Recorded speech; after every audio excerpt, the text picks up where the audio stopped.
For that person to feel like, hey, I'm part of the team, so that when you come at me with my mistakes, which I have a few, right, it's also something where, it's a positive and a benefit. So definitely Yeah. is, it's something we need, and it's something we don't usually ask for, right? Yeah.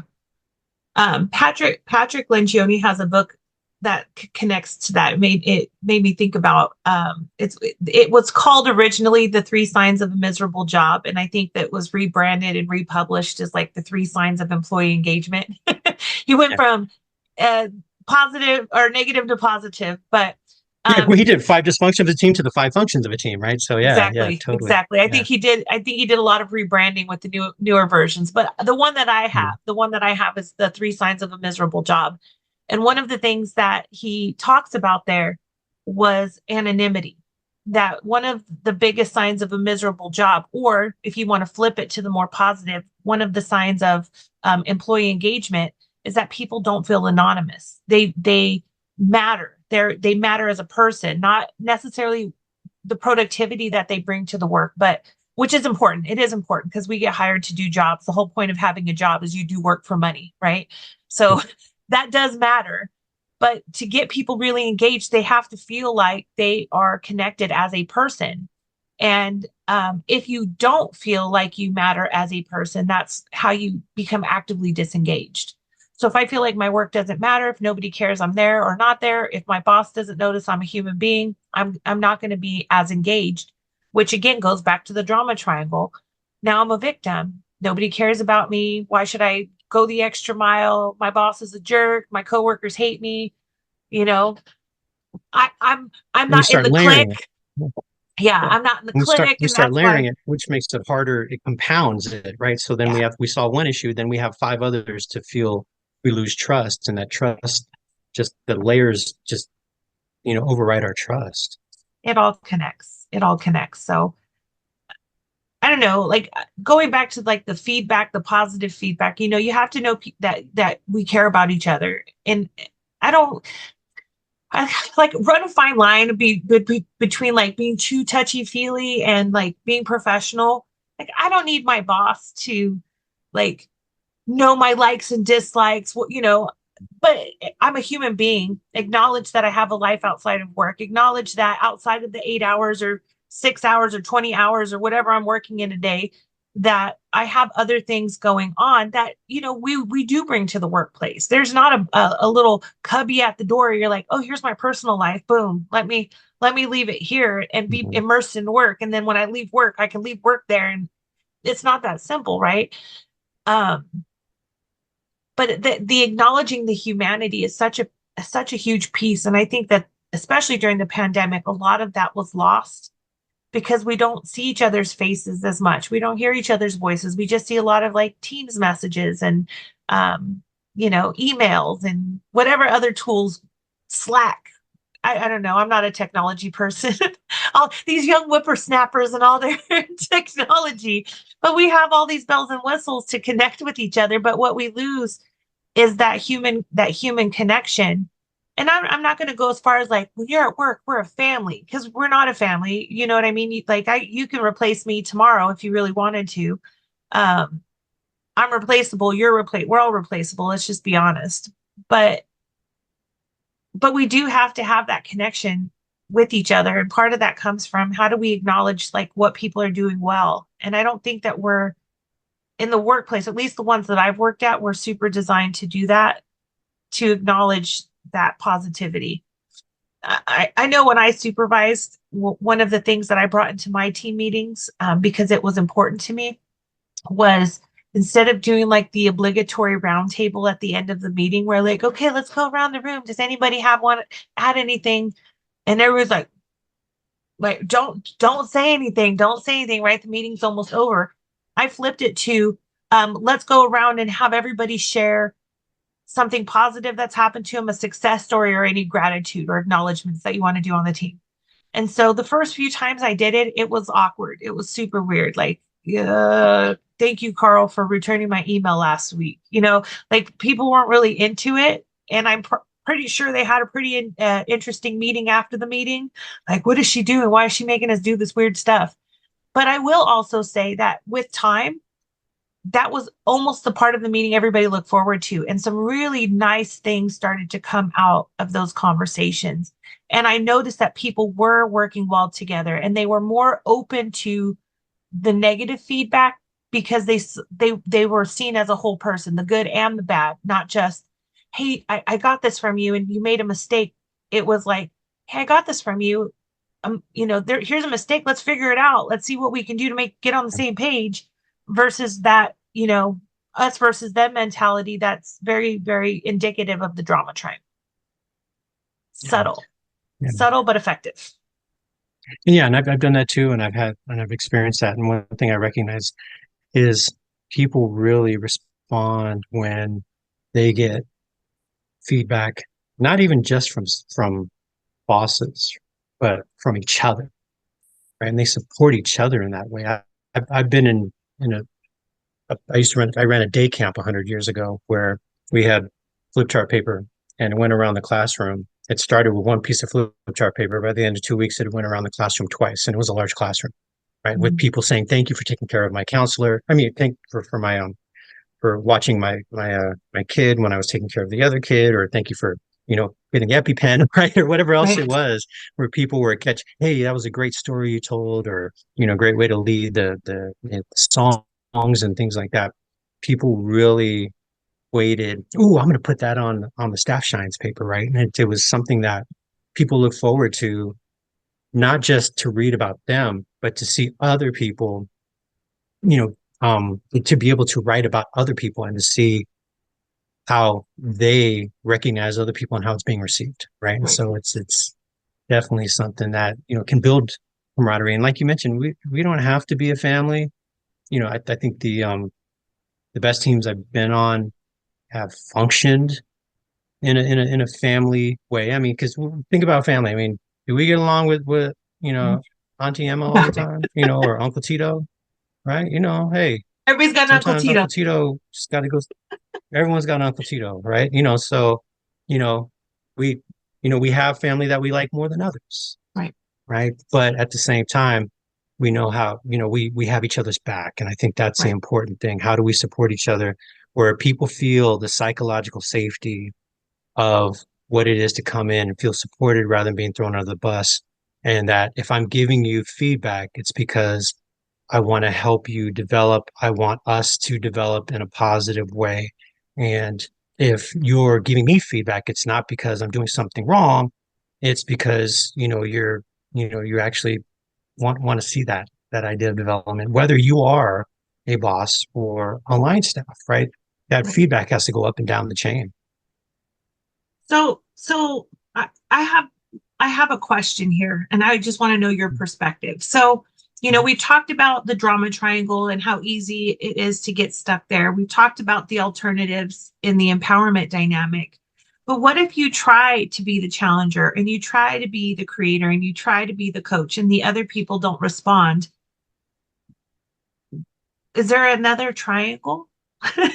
Or what's the option? I mean, I have some ideas, but I'd like to hear from you. Like, what's on the other end? If I have someone, let's say I'm a leader and I have someone in my team who's just stuck as a victim, and I'm trying to coach and I'm trying to challenge and trying to help them be a creator, and they're just not budging. Like, what next? Yeah, I've heard this and I've had this conversation, and I had a coachee who we talked about coaching, and we went through taught a class about coaching, right? Mhm. And when next time I saw her, she said, Carl, I tried the coaching questions, and my staff member wanted to know, what was I trying to get out of her? Mhm. Why are you doing this? What's your intention? What's your agenda? And and so it can feel like that resistance. It's a change process. If we're doing this for the first time and staff is not used to it, or somebody's done this, maybe asked, I mean, because when you're asking questions, it can feel like an interrogation. You can feel like someone's trying to manipulate you, Mhm. right? Why are you therapizing me? I hear that sometimes, right? And things like that. And I'm naturally, somebody who, that's where I will go. I will be suspicious at first. But if somebody's intentionally trying to do it, I eventually see. I had a boss who used to meet with us every month, and then his their executive coach said, "You need to meet with them more than just what they're doing with work. You need to talk with them about how their life is going." And so they created a new meeting for a half an hour. So every month we were meeting with my boss twice a month. One was an hour long, status report. The other half was a half an hour about whatever it is we want to talk about. And at first, it wasn't used for a full half an hour, right?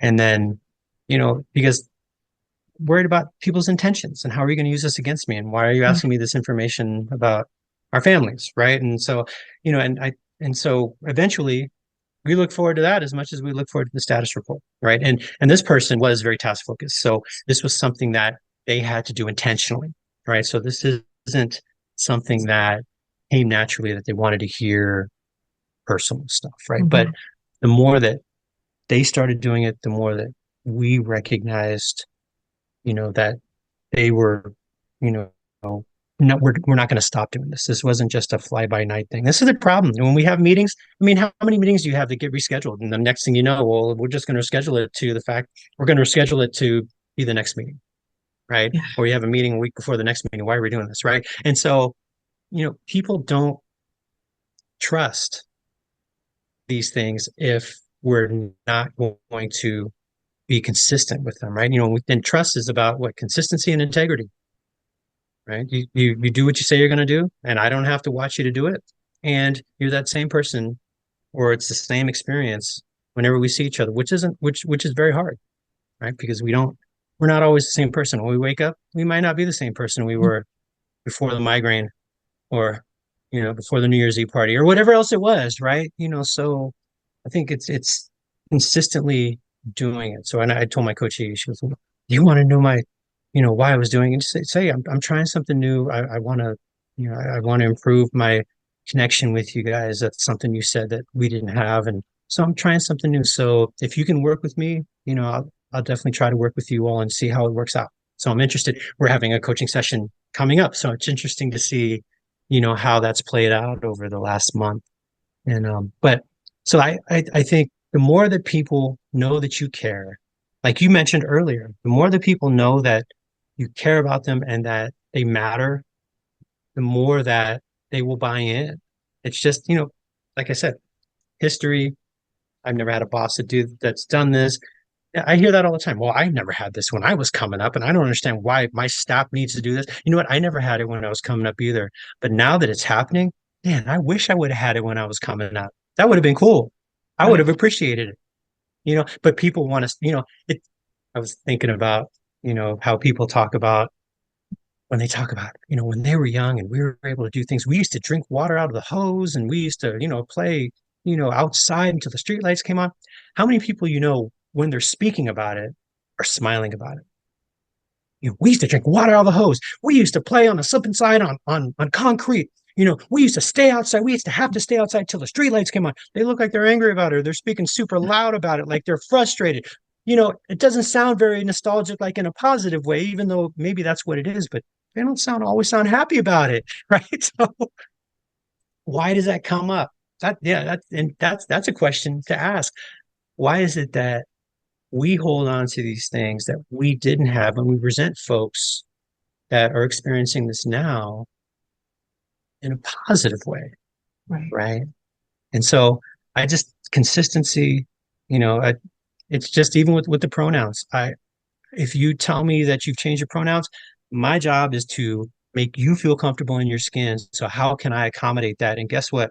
I'm a 51-year-old dog who's learning a new trick, and I'm going to mess up every now and then, but I will call myself out the minute that I make a mistake, because I want you to know that my intentions are to help you feel, you know, um, that who you are is acceptable to me and to anybody else who you interact with, right? And be who you are. That's not, even though, like I said, I grew up in the 80s. So, there was many names and terms people could just throw out without even thinking about it, right? But that just because I grew up that way doesn't mean that I have to stay that way.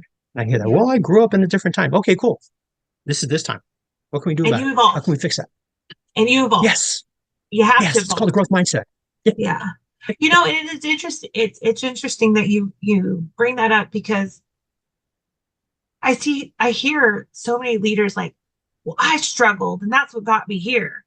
Like, let's break that generational trauma. Let's break like those cycles of bad leadership. Like, who would you have wanted? What would have helped you be more effective? Yeah. Um, yeah, it's interesting. Well, okay, so consistency, you said consistency and integrity is what gets people into the empowerment dynamic. But I still remember I'm a people displeaser. So I Mhm. want to go one step further.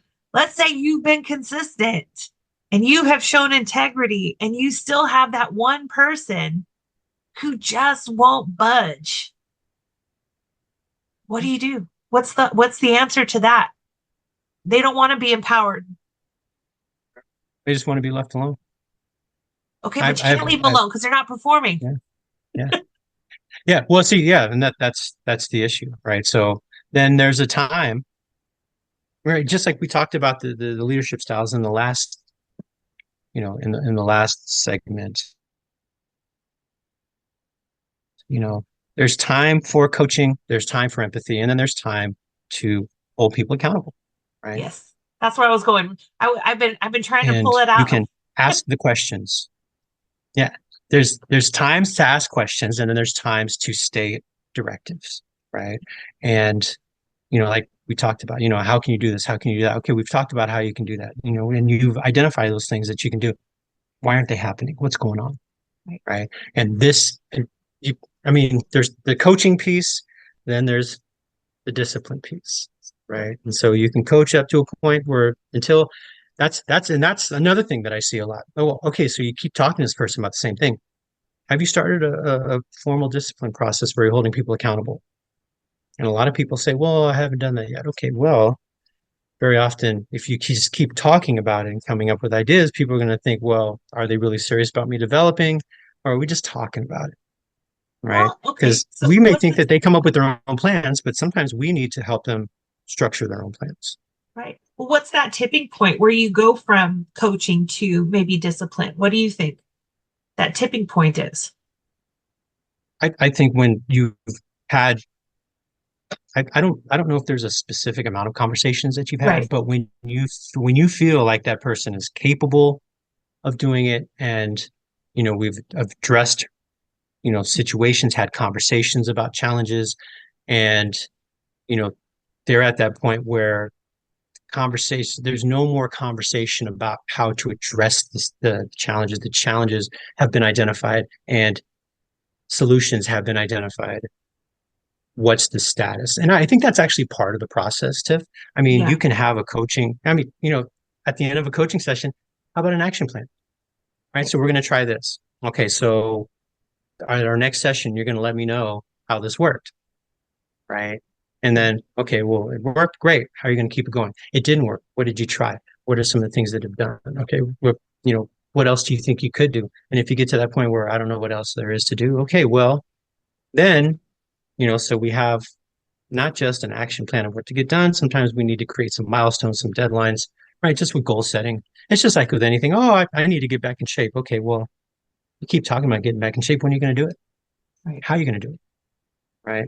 What are some milestones? How can we document this? People don't want to write stuff down. Right? Only Right. 3% of goals are written down. Right? People don't want to write them down because you hold ourselves accountable to the stuff we wrote down.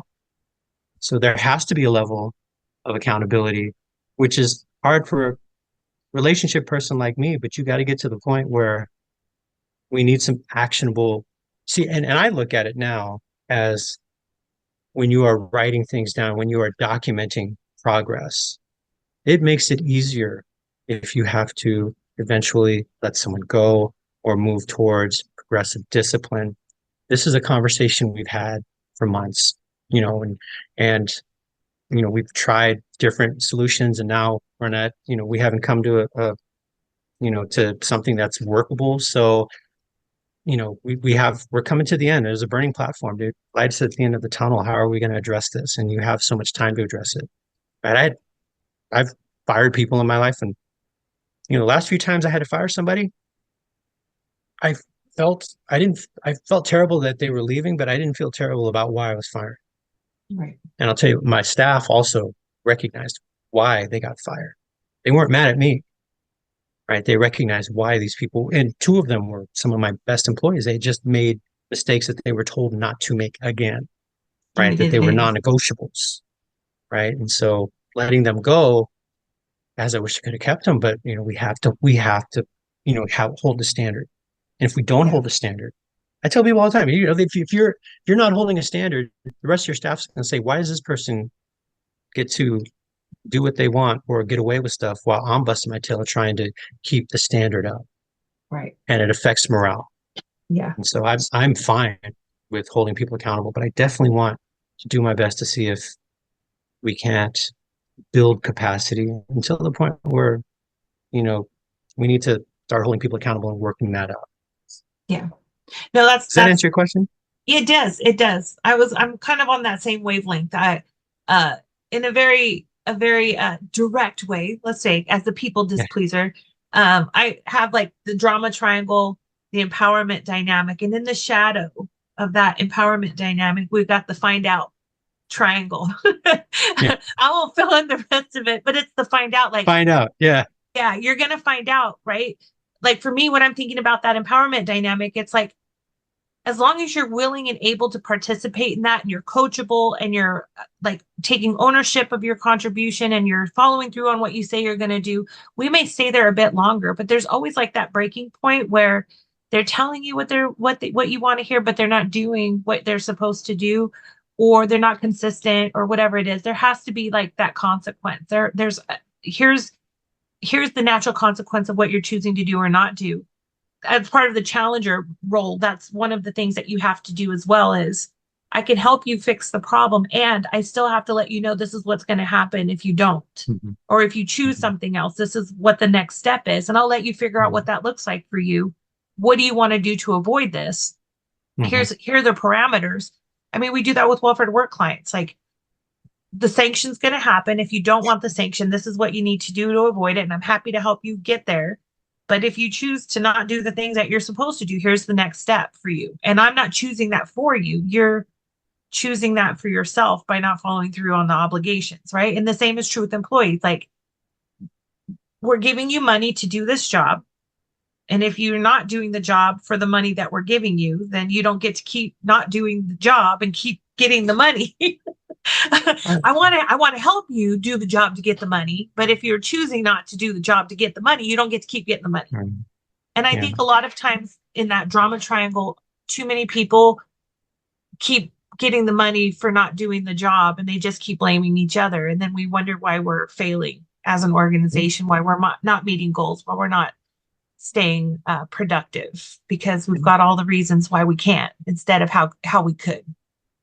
And people don't want to have the conversation like you mentioned earlier, Right, right? I don't want to have the conversation. It's just, you know what, they're not going to hold their end of the bargain. So we work around them, right, right? right.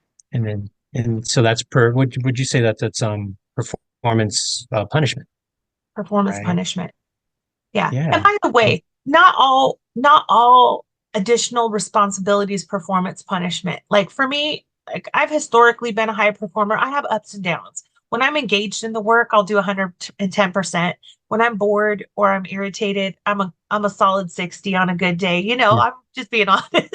But my Yeah. 60% is better than most people. So I'm just saying, Yeah. I'm pretty effective. But with that being said, um, if I'm giving 110% and you give me more of the same work, it's going to feel like punishment to me. So, like, let's say I'm doing Yeah. the widgets and I'm just nailing the widgets and I'm getting through the widgets, and you're like, oh man, you're really good at widgets. Here's 500 more widgets to do.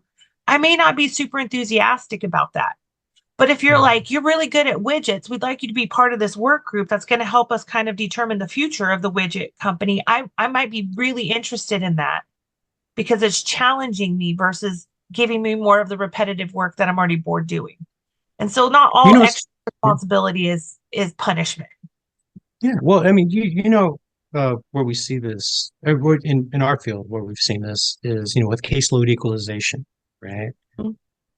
So you have some folks who work their cases, have less cases, and then, there's some folks who have larger caseloads, right? And there's a certain period of time where you might have to equalize their cases so that everyone has the same amount.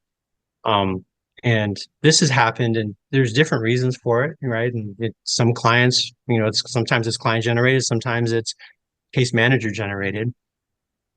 But it's something that a lot of times, if you don't have the conversation and if you don't um, really articulate and communicate with staff, they're going to want to know, why do I have to keep taking on if there's a pattern, this person doesn't close their cases, or they never, they always have too many cases, right? And why am I getting their cases, right? And so rather than just saying, well, it's just the equalization, that's what we have to do, which furthers the frustration, right? What's the conversation with that person who keeps having higher caseloads? Talk to me, right? And we used to have meetings with our staff all the time, going through their caseloads, what's going on, right? And when I first started as a supervisor, hey, so what are some challenges you're facing? How are you doing? How are you feeling? Okay, is there anything you need help from? Okay, well, if you need anything, let me know. As opposed to, hey, look, I was looking at your case. As I got older and more refined, hey, looking at your caseload, and you've had 20 more cases than on average, or than everyone else for the last 3 months. What are some of the things that you think are helping you keep that caseload, right? Or hey, your loan processing is taking longer, 2 weeks longer than on average than everyone else in the department. Where are you having challenges? Where are some of the things that are causing you to have loans take longer? And sometimes, well, it's a customer and it's confusing, and we had to go back and okay, that makes sense. But then if it's also something, well, I call over to the underwriter, and then they never call me back. Okay, well, have you called them back? No, I was waiting for them to call me back. I got too many things. If I call them, I should call them. Okay, well, you know, you probably might want to call them back, especially if you think that this is that important, right? So having that type of conversation makes a difference, right? Because if we are having a hard time with those conversations, think about if staff is having a hard time with those conversations, right? And very often we are internalizing things, right? And personalizing things. Well, this is happening to me, so it's happening to people, or I know how to address this, so they should know how to address this. They've been in the situation the same time I have.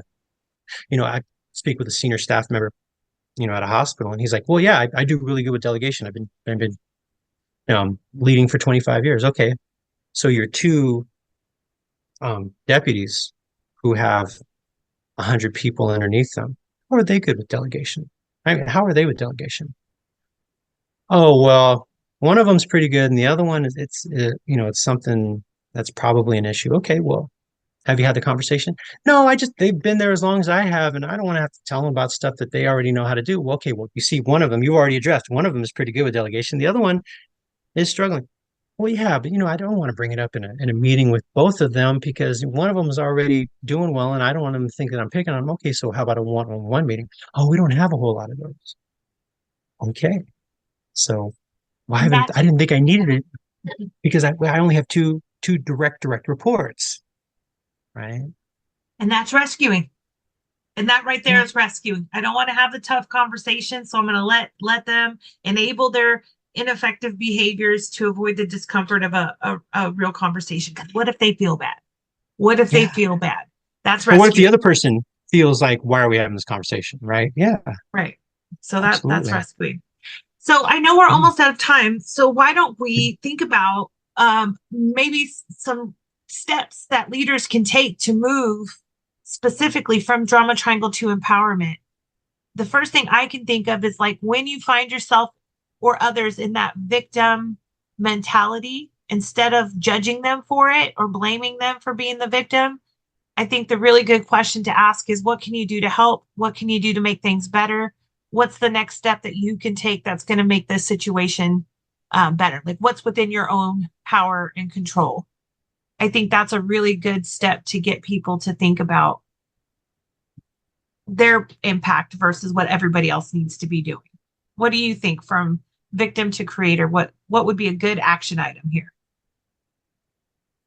I think the important, the, for me, first step is, where is my staff not comfortable with having conversations with me? How can I help them to feel more comfortable to have these honest conversations, right? Without assuming reasons, just understanding that these aren't happening, asking those questions, like you meant just coaching, right? So, where, this is something that we're seeing, right? Challenging. This is something that we're seeing. This is something that's an issue, you know, and I'm just wondering, what's in your thought process about why we're not able to have this conversation, or have you tried to have this conversation with me, and how have I not been successful in Yeah. helping you have this conversation with me? Where have I missed out? That can leave. Well, there was that one time I was talking about my staff member, and you just kind of said, well, you know him better than I do, so just figure it out. So I just figured, okay, because that happens how often does that happen walking down the hallway, right? Yeah. Yeah. You know? And so, yeah. That makes me think of the term connection before correction, right? Tell me what you think before I start to give you feedback, right? So good. What about moving from rescuer to coach? For me, the biggest thing for moving from a rescuer to coach is, I think, has to do with mindset. You have to really believe that this person is capable of solving their own problem, and they don't need you to jump in and do it for them. Like, it's not about holding people accountable, it's like holding them capable. So I know that you can solve this problem, and I'm willing to, again, it comes back to that phrase I love. I'm willing to listen to your problem without making it mine, because I'm confident that you can solve this all by yourself. Yeah, I love that. Holding people capable, right? Absolutely. Right. And just recognizing, am I somebody who gets off on solving other people's problems? Right. And and that's a little bit of emotional intelligence to be aware of that. We can ask people, hey, when you come to me with a problem, maybe I'm not necessarily paying attention to how I respond to you. What do I usually do? Well, you usually tell me how to solve it. Okay. Did I ever ask you how you've solved it before? No, no, you've never done that. Okay, well, maybe that's something, I need to start doing more often. Right. So, just recognizing, rather than I can solve it, we're listening, rather than listening to solve problems, listening to, to respond, Mhm. listening to understand, listening to empathize, right? And hearing problems. When I talk about empathy, everyone hears a situation, right? So we might have a solution for it. If we listen past the situation to how people are feeling about the situation, that's empathy, Mhm. right? And response, rather than, well, if you go talk to so and so in payroll, they'll be able to help you out, as opposed to, wow, that seems really frustrating. And that's happened to you how often? Geez, I'm really sorry that's happened to you. So what have you tried to address it? Mhm. Right. Same, we're going to get to the same answer, right? But Exactly. one's building capacity, the other one is, it's telling, as opposed to, Dependency. yeah, dependency. Dependency. And by the Yes. way, rescuers, the people who really love that role, they rescue, rescue, rescue until the person is completely dependent on them, and then they're resentful. No, Yeah. they can't do anything for themselves. Well, you have trained them that way. That, like your boss, Yeah. you said they come in 10 times a day to ask questions. They have conditioned them to do that and make it okay. And then they're Yeah. resentful. Oh my gosh, I spend so much time here. So again, that role Here's gets some, yeah, here's something I think about. If you go on vacation and you worry about how your office is doing while you're gone, think about how often you fall into the rescue role. oh yeah. Oh, I If ask, you if you go I on just, vacation and you are sitting at the pool, and somebody asks you, how's your office? They're fine, they got it. yeah, Right. I I want to always talk about laugh. work. Yeah. I'm just laughing right now because that's like one of the questions when I have this conversation in like a classroom setting. I always say, if you are here for 6 hours today and you've got to have your cell phone right next to you or your laptop open, because what if somebody needs you? You might be a rescuer. Yeah, might be a rescuer. Because if you can't disconnect for 6 hours with the confidence that your team will operate well without you for 6 hours, you've definitely got some dependency issues that you need to resolve. And usually people And are I like, had some oh, oh, That's so funny, Tiff. I had somebody come up to me last week. in our afternoon break, because we were talking about this, and she said, I just want you to know, I've been on my laptop because I had to address this thing. It's coming up tomorrow, and there's nobody else in my office who can do this. And when you were talking about this, it made me think about I need to get somebody else. I need to train somebody else in my office who can do this because Yeah, I feel like I'm not giving you my full attention. So cool. That job well done. Here it is. That's a transfer of knowledge right there. Right on. perfect. Right. So yeah, no, it's funny you brought that up. All right, we got one last one, and that's moving from the persecutor to the challenger. And for this one, when I think about like the real transition, it's like get away from the judgment and blaming people, and instead just like talk about the truth of what's happening, right? Without blame, not like Carl, you did this or you did that. It's just this is what is happening. This is what we need to happen. Let's talk about it and figure it out. Like it's just that genuine honesty versus the condescending finger pointing, you're not good enough blame that persecutors often do. It's the assertive, honest, this is the situation. We can't continue this way. What's the plan? Let's figure it out. Yeah. What do you think? And that's well, when we talk about blame, we're looking backwards, Right. right? When we're correcting people, this is what you've done. This happened, this is a string of things. And if we're really bad about it, you've been doing this for 3 months, 6 months. So we're talking about old stuff, right? Yeah. So we spend all our time talking about what has happened. How often do we get to how can we make sure that it doesn't happen again? Right. So just in talking about that, having that conversation, I talk about a model where it's, a lot of people talk about the sandwich model, right? Oh, I hate that And sandwich model. Oh, everybody does, right? But what's the sandwich model, right? So you're a rock star, but you messed up here, but you're still a rock star, yeah. right? Sorry, I'm triggering Tiff right now. I should know better, right? But what if we had the conversation where, you're a rock star. There's an issue that was solved. I mean, there was an issue that came up. How do we help it? How do we address it? Because you are a rock star, you can figure this out, Hmm. right? How can we? So that's future oriented. We're not talking about what's. See, I'm mixed up in my arms, so I shouldn't use my arms. But we're not talking You're about what's fine. in the past. We're not Right. talking about what's in the past. We're talking about what's going to happen in the future, right? So Right. it goes from blame to solutions, right? So rather than blame oriented, it's solution oriented, right? So the model rather than plus negative plus for me is plus negative arrow, Right. right? We're always looking forward. It's like Meet the Robinsons, keep looking forward, keep Right. moving forward. So if there's an issue, it's not going to be an issue anymore. That's where we're looking, right? I don't want to dwell on the past. If we're dwelling on the past, I'm not doing my job because I haven't talked to you about this enough. Right. I'm just laughing over here to myself because as you triggered me with Rockstar, as my adrenaline is at an all-time high. One other phrase that like gets me all riled up, again, table flipping is moving forward, moving, and you didn't say it. And I was like, please don't say it, Carl. Please don't say Yeah. moving forward. Let's do this. To me, Yeah. that is like the most passive aggressive. I hate that phrase. Sorry. I'm Yeah. ending with I hate it when, but that is such to me, I feel so it's okay. Moving forward, though, this is what we're gonna do. I just don't love the way that's phrased. I love what's the Yeah. solution? What can we do? How are we going to handle this in the future?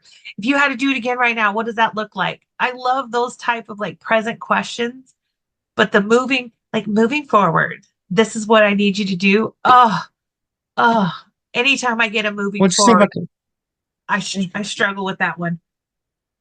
well, just think about the mechanics of that, right? We are moving forward, which means we are in action right now. So this Mhm. conversation is done. We're moving forward. So I'm past all the rest of this. What about even if we just change moving to looking forward, What do you because that's think? planning. Yeah, Looking forward, what do you think? How can we solve this? As opposed to moving forward, so we're done, right?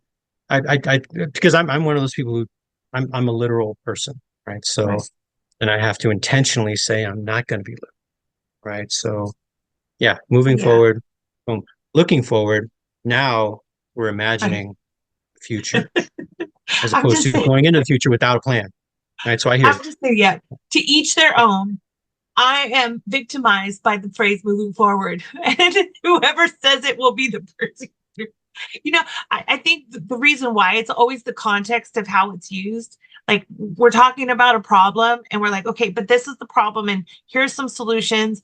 Or it's almost like a blame thing for me. I think this is Yeah. why it triggers me so much. Is like, yes, but this is what was happening and here's why it was happening. And this is like the context of why it was happening. And we're, what's the solution for that? Well, skip all of that. Who cares? Moving forward, this is what you're going to do.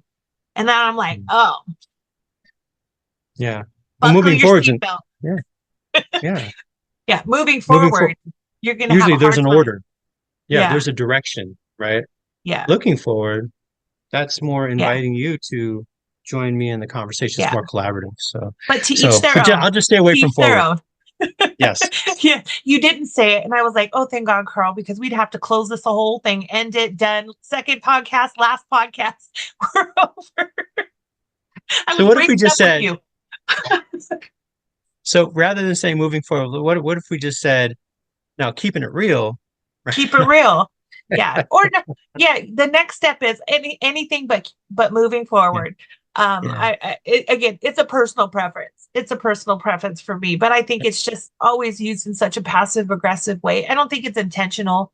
I don't think it's intentional, but it's the impact for me. Again, um, I'm a people displeaser. Remember, that's the key word here. So No, but no, it's funny you mentioned that because I use that when I talk about the 5 to 7 rule, 5 to 7 second rule in a yeah, class, right? And so how often, you're supposed to give people 5 to 7 seconds to think about a question or a comment because that's how long it takes. And we usually give people less than a second, right. right? So I usually point to the screen and said, you guys ever had been in a meeting or a training or a presentation where someone said, moving forward, you're looking, any questions on the agenda? None? Okay, moving forward, right?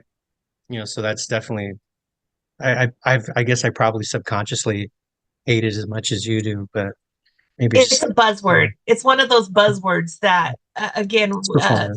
you know, low hanging fruit. Yeah.